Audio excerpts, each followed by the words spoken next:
Ashley Bastock of Cleveland.com. She writes for the Cleveland Browns. She writes for the Cleveland Cavaliers. She is an alumni of John Carroll University. You see her X handle, man. Make sure y'all go check her out. Is she there? There she is.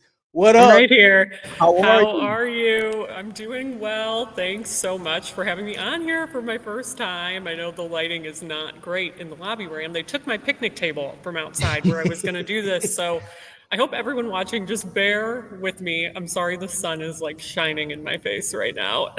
No, you good, man. I'm more than happy to have you. You know, you and I have connected a lot. This is the first time we get to work together. So hopefully you enjoy yourself and you come back.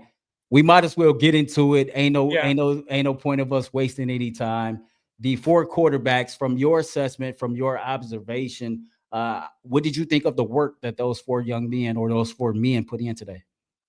Yeah, I think the number one thing that stands out today is this is the first time that we got to see Shedeur Sanders take reps with the second team. And I think to me that's indicative of some of the good work he's already done that we've already gotten to see through OTA practices and things like that. I think, yes, we've only really before today gotten to see him go up against like third and fourth string defense with third and fourth string receivers.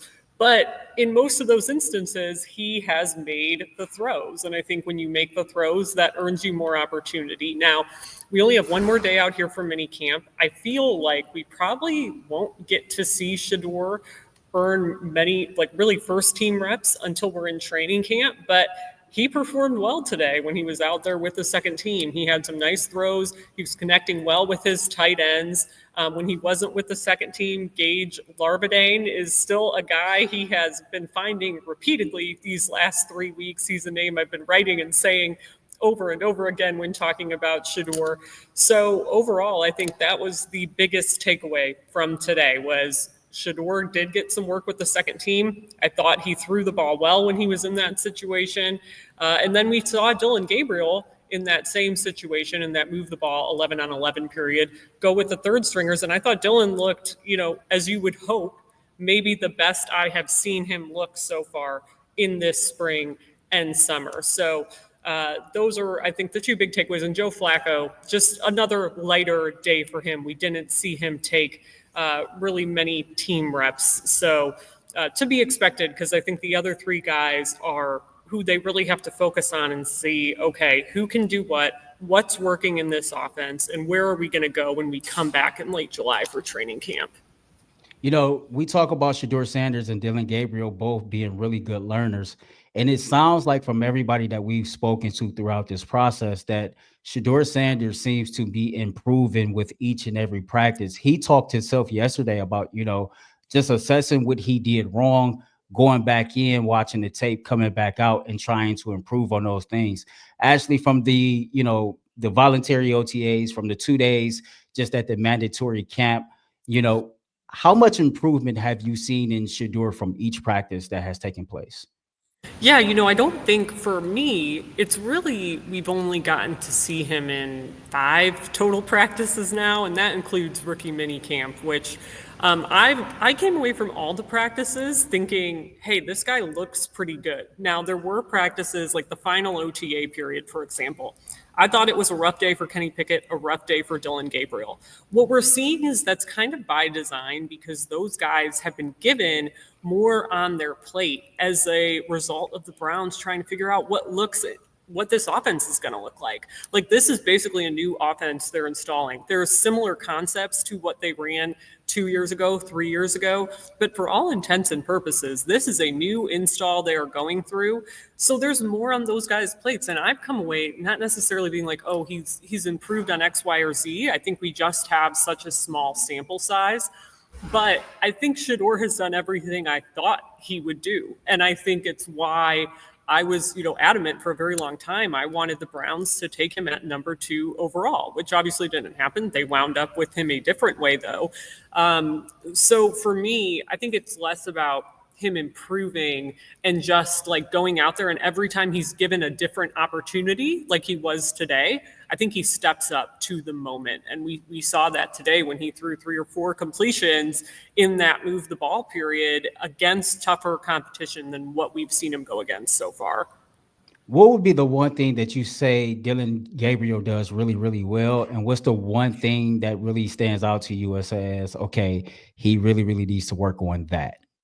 Yeah, I mean, I think for me, the number one thing that you worry about with Dillon that we have seen, is batted balls. And it's not something he struggled with in college, but we've seen Mason Graham get a hand on the football a couple times through these practices. So that to me is the number one thing. Like, obviously you can't change how tall you are, but it's just getting a better feel for that pocket. And what an NFL D-line rush is going to look like. And what I've seen from Dillon that is good is, number one, I love his throwing motion. He's got this really compact, clean throwing motion that I think you saw on film from him, especially at Oregon. And I think you see it now when he's out on the practice field. So for me, I think that's really it. Like, his fundamentals, I think, like Shedeur too. Shedeur has really strong fundamentals. And I think you do see that with Dillon, but now it's about, okay, the size component of it all. When you have that D-line coming at you, this is the first week we've seen that D-line at full strength. And you notice it when Myles Garrett and Dillon talked yesterday about his eyes got a little wide when Myles broke through. Today, it was Alex Wright. I think he really has to get a better feel for what those edge rushers are doing, and that can go for probably Shedeur too, quite honestly. Yo, I was laughing when I seen that video yesterday, Ashley, like Yeah. Miles busting through, and it was just like, man, if oh shit was a person, Yeah. that was Dillon Gabriel yesterday. And for Dawand Jones probably too, right? That was on Dawand's side over on the left Yeah, side. And yeah, that is I joked, I wrote it in my story yesterday. Dillon expressed the sentiment that I think every quarterback who has walked through these doors since like 2018 has said, which is, I'm just happy he's on my team. Like, that's what all these quarterbacks say when they get to Cleveland. God knows we've gone through a handful of them the last couple of years, and everyone always gets asked about Myles. And I think Dillon Gabriel got to experience that yesterday for really like the first time. you mentioned Mason Graham. A lot of the talk, and rightfully so, has been on the quarterbacks and everything that's going on the offensive side of the ball. But the number 5 overall pick, how has Yeah. he done the last 2 days of this mandatory camp? I think it still is so hard to watch the D line because, like, guys aren't in pads and they're not hitting. It's hard to get really a feel for anything that is happening in the trenches, good or bad. But with Mason, I think I continue to be impressed by his leverage. That is like the number one thing people talk about. And also his coachability. I've spent a lot of time watching Mason Graham over the last few weeks. I would say I've probably spent more time than most people just because we have that luxury, right? There's so many of us that work at Cleveland.com. So I've gotten to spend some time away from the quarterbacks and go and I'll watch Mason even just going through drills with Jacques Césaire, their position coach, and you'll hear Jacques tell him something and he implements it his very next rep. Like, he goes hard out there on those, whether it's a sled drill, whether it's a bag drill, anything those guys are doing. He's playing at 100%. And I think that's what you need from a guy on the interior that you want to be disruptive. And other than that, we've seen him get his hands on a couple of balls, nothing in the last couple of days here, but we've seen him bat passes down at the line. And I think that's also something you really want from the inside of your line. Let's go back on the offensive side of the ball. Diontae Johnson spoke to the media today. A lot of us, we made a big deal, quite honestly, of him not being there at the voluntary portion of OTAs. We seen him get some work in with Shedeur Sanders. Just talk about Diontae Johnson and how he looked, because this is the first time, well, yesterday was the first time that, he got an opportunity to be seen. How has he looked since you've had your eyes on him? Yeah, I'm still fascinated by this move, but I think ultimately for the Browns, it's a low risk move in terms of, okay, you didn't give up a lot of capital in order to get him, right? And I always think about guys they acquire in those terms, like how risky was this because of what they gave up or what they are giving up? And that's just not there. But today, when we actually talked to him, I thought what was so interesting is the Browns were the only team that called him. And this is a guy who had 5 good years with the Steelers, and then last year he's bounced around between 3 different teams. And he talked a lot about, the narrative around him and that it was one bad year. But really, like, I think this is his last ditch effort to make a career or continue his NFL career, because it's bad news. Like, he was a productive receiver and only one team called him, right? Like, that's not great. That's not great. It's not what I expected. I think everyone was surprised when he said that. So I do think, like, hey, this might be his last chance, but I do wonder, it's hard to know. This is our first time talking to him, but it was seeming more like a deflecting away from that conversation, which maybe he doesn't want to talk about it. But I think, like, ideally you would want to hear some, like, accountability or ownership in that situation. Like, if I was running a media training or like a PR clinic, that's how I would say would be best to communicate about your situation. And he just didn't really want to talk about last year that much. And that, coupled with not being here at OTAs, it's kind of like, okay, like, nothing's happened yet, but what's this going to be like the next few months with him here? I am really curious. I don't have, like, a hard thought out prediction or opinion, but I'm certainly not, like, necessarily jumping up and down being like, yes, this is an immediate contributor, because we just don't know based on last year. Yeah, I'm in the department of, wishing for the best but preparing for the worst when it comes to Diontae Johnson. And that's just the hard truth. Like, when you have, I've had friends who just recently retired from the NFL and didn't have really positive things to say about him. And then when you hear the narratives of him being a me first guy and a bad teammate, and then you kind of approach your first situation with the media in the way that you did, it was kind of a hair scratching situation, which leads me to the next question. There are still some quality free agent wide receivers. How likely is it that Andrew Berry makes another move at the wide receiver position? I know fans are probably not going to like this, but I don't think it's that likely. And I say that because every year for the last, like, 3-4 years, I've looked at this wide receiver room and said, they have to add more, right? Like, this can't be it, right? And even last year, when we still didn't really know what they had in Jerry Jeudy, right? Like, I think Jerry's on the right track, and this maybe was the best thing that happened to him in his career was coming here. But at the time when we don't know, I'm like, well, if Amari Cooper gets hurt, what are you going to do? And then they traded Amari Cooper. I just think, for whatever reasons, this front office and Andrew Berry have pretty much always been higher on their receiving core than the fan base has, or even than I have as a journalist, like, looking at the room objectively. I think they're always banking on, we can get more out of that guy. I think, like, this year it's going to be Diontae Johnson. Like, we can get more out of that guy. But what if you can't? And then, like, my other question to that is, Ced Tillman, he's still working his way back from a minor injury. He missed 6 games last year with a concussion. What if, God forbid, Ced gets another concussion and it takes him even longer to come back? Because we see that often, right? A guy goes through the protocol a second, third, fourth time.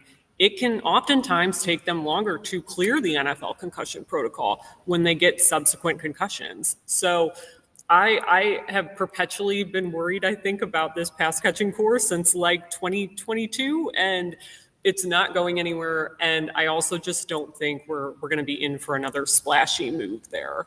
I ain't told you my theory yet, have I? No.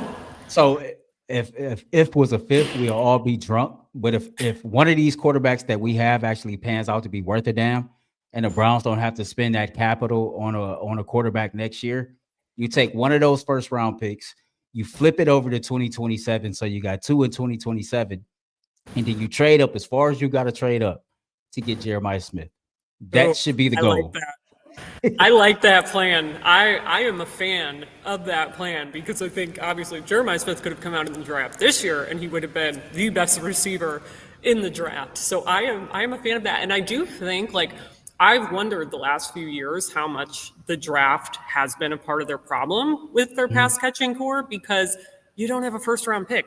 And first round receivers are usually pretty good, right? We've seen those guys in the 2022 2023 draft class, and the Browns didn't have any swings at the plate there, which I think was unfortunate for building out that room.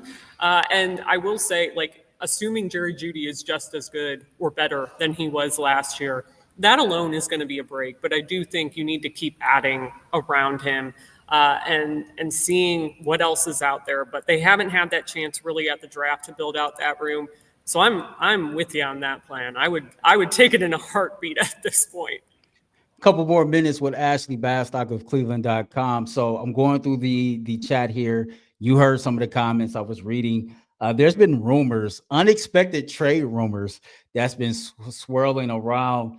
Tell me if any of this stuff have any legs. Let's start off with the Dillon Gabriel Miami Dolphins. Rumor has it that they have interest in adding him to that quarterback room. I truthfully have not heard any of that here. I would be shocked if they let go of Dillon Gabriel, because this is how I've been talking about Dillon Gabriel with people when fans ask me, oh, like how could he be ahead of Shedeur Sanders? This is somebody who wasn't even on our radar. And I'm like, well, like for the Browns, he was a 3rd round pick to them. I do not know how many other teams were going to get ready to take Dillon Gabriel in the 3rd round. I think most teams maybe thought he was a day 3 pick, and the Browns really fell in love with him and didn't want to take that chance that by the next time they would pick in day 3, that he would be gone. They did not want to let another team get him. So I would be shocked if they let him get away personally and just shipped him off. Now, in terms of does Miami have interest, that I have no idea on, just because I don't speak to anybody in the Dolphins. But I mean, maybe they do. Maybe they also really like Dillon Gabriel, and the Browns swooped up ahead of them and drafted him in day 2, and the Dolphins thought they would have until day 3. But no, I would be shocked if he's not here, quite honestly, at this point, knowing what the Browns put in terms of a day 2 pick to get him. And then the second one, which is probably a bigger hell no. I'm seeing in here that the Detroit Lions is rumored to be interested in Shedeur Sanders. If the Browns have to get rid of one of the quarterbacks, I'll say this: we know our owner, Jimmy Haslam. Yeah. Shedeur Sanders is the last quarterback on this roster that's going any damn where. Is that fair to say? You know, I guess in general, I'm always like, never say never, right? Because I do think like, I don't think necessarily there's any legs to that rumor, right? But what I'll say about like keeping 4 quarterbacks in general, because people are always interested in this. Like, I think the Browns will try to hold on to 4 quarterbacks as long as humanly possible, and then see if they can trade one of them. Like, I don't think that's going to be Shedeur necessarily, right? But I think we saw them try to do that last year. They really wanted somebody to bite on Snoop Huntley or Jameis Winston, and people just didn't. And obviously, they just had to let Snoop go. They couldn't get anything for him, unfortunately. But I think these guys are going to try to hold on to all 4. And if they can get into the season and somebody gets hurt, and hey, I don't know, somebody wants Kenny Pickett, like, here, give me a 3rd round pick for him or whatever you're going to say. Like, I don't know. So to me, that's kind of my thinking on it. I think there's going to be a lot of rumors just because this QB room has so many guys in it right now.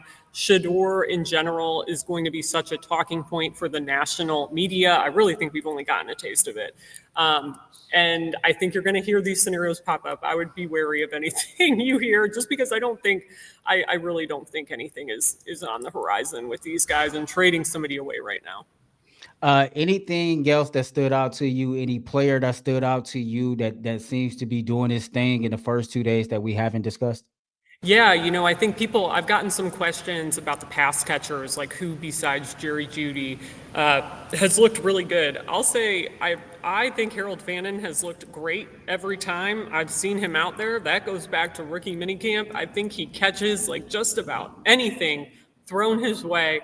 Already we've gotten to see that after the catch creation ability that I know the Browns loved in the pre-draft process and watching his BG film. And also the underrated name I'll say for people to keep an eye on is Jamari Thrash, their late draft pick from last year, because I think he made the most of some early reps when Diontae Johnson wasn't at the voluntary stuff. And again today, I think he maybe had one drop, but he just looks good. He is catching everything thrown his way lately. And as a rookie, we would watch him in practice and in training camp. Drops seem to be an issue for him, and it definitely has not been so far this spring. Sweet. Well, Ashley, man, I appreciate you for joining me, taking time out your busy day. I hope you enjoyed yourself. We got to link up and do this more often. Yeah, we do. We'll have plenty to talk about with this team. It's certainly the opportunity will be there. All right, Ashley, I appreciate you. I'll talk to you soon.